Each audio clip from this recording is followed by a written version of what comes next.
Okay. So I want to wrap up this conversation with something. I wanted to follow up on something we discussed last week, and we slightly switched over when we discussed like if booing at Eurovision is appropriate or not, and we Yeah. kind of fell into a little bit more of the political aspect of things.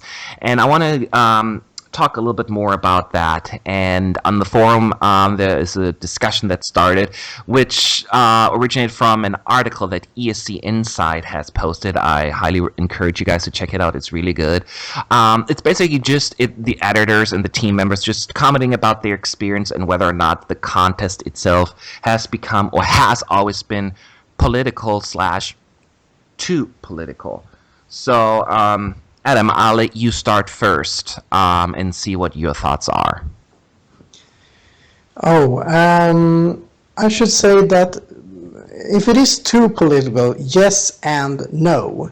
I should say that 2015 was one of the more extreme years when it comes to political statements. We have our Armenian song about the genocide. We have peace songs from Hungary and Russia, and even songs that doesn't sound political at first, even could have a political tension to it, like Greece, who really is a country that was on their last breath.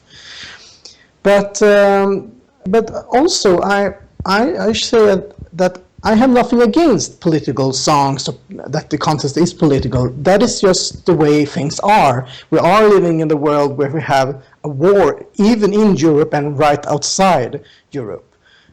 We have a little tensions in Europe with far-right movements going very well in political polls and such. It is just how Europe is at the moment.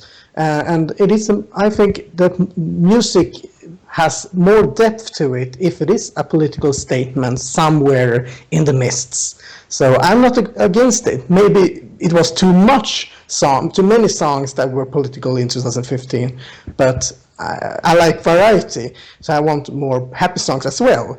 But I have no problem with the political part of the contest. Yeah, from a song perspective, I completely agree with you. And we have had that for many, many, many, many years. Just think back, like we had all these peace and love songs. Ein bisschen Frieden, Germany, 1982 won with a song, or the unification back in 1990 when Italy won with, Unite, Unite, Europe. So we always had those messages, and I think they can be meaningful and strong. So I'm all in favor of that as long as they're not offensive or like really hurt a certain group or offend a certain group. I'm very much in favor of that. But what also a lot of people are referring to is beyond just the song aspect. For instance, in the article on ESD Insight, they were talking about that there is, and we also touched we talked about that last week, the fear of traveling to a country like Russia. Because of the human rights, whether it's for the LGBT community or just getting a visa to get there can be very difficult. So people started, just for that, rooting for Sweden by default everywhere, in the press center, in fans, where viewings were with fans. So it just became an anti-Russia and pro-anybody else, basically, because they just didn't want to go there for what I perceive sometimes legit concerns. What do you think about that? Yeah, but I understand why people feel like that. And I mean, we live in a political world. We live in a world where it feels like both sides are they are both polarizing. That either you're west or you're east, or somewhat that, and you must choose, and that is the problem. You don't have to choose. You don't have to listen to what everyone else are saying. Just we are one continent. We are one Europe. We are all in this contest together. But also the problem is that one bad side of the political way is, one way could be the voting, where, for example, the Lithuanians who are having a big amount of Russians in their country had the Russian song and in their top 10, I think. and the Russian and the Lithuanian jury just put Russia dead last in their jury ranking, so that Russia happened to get 0, and that was also the deciding moment where Sweden surpassed Russia in the scoreboard. So that, I mean, it is not good if even the jury, that is too much, if when the juries are trying to provoke with political tensions even more. It could be political, but make something positive out of it. Don't make it just worse. That is my opinion. Yes, and we had similar situations where, like Conchita was last year. She was doing well in the televote everywhere. Well, there were a bunch of juries who put her in dead last, or like really like at the bottom, and which seems odd that, you know, she was at the top everywhere else. We won't be able to prove saying that they're just purely voted based on political, you know, reasons, but it seems odd that this happened. It's a similar situation. So yes, it is a little bit discouraging when you see juries who are supposed to be to a degree objective. It's a little frustrating. But one point I wanted to make, and I'm going to take it from ESC Inside, who I don't want to take, you know, credit for this because they said it, but I completely agree with it, that they're saying, you know what, to a degree, we all have a bias. So, and it is okay to have that, as long as we are aware of it and we acknowledge that fact. I was born in the Western world, the Western part of the continent or whatever, and then I moved to the United States. It can't get much more Western than that. So that's all. You know, I'm gonna be in Japan if I'm gonna keep going. So, so it is. Of course, that's how I was raised. That's what I was exposed to. So yes, I have a Western bias. And people who were born in the eastern part of the world, they may have an Eastern bias. And you know what? It is okay if you acknowledge it and just, you know, work with it. I agree with you. And I feel that there will always be a jury member which don't like that men dress up as women with beards. That is, whether we like about it or not, it will always exist. And okay, that person may not like it. Well, okay, screw him or her or whatever.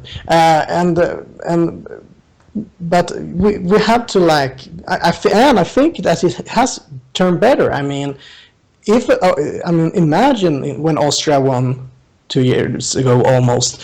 It was something completely out of the blue. That first of all, Austria winning.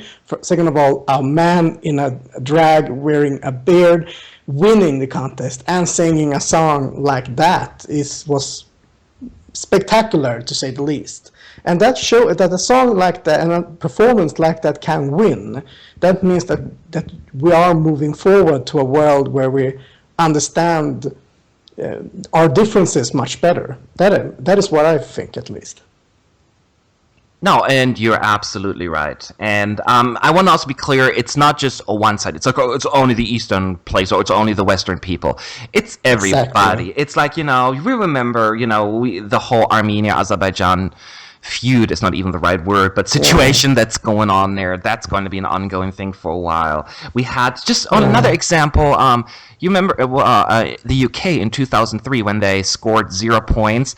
A lot of people in the UK blamed the 0 points on a political climate because America and the UK just invaded Iraq and started a war. Yeah. So they were like, well, it's political because, you know, you didn't like that we invaded them.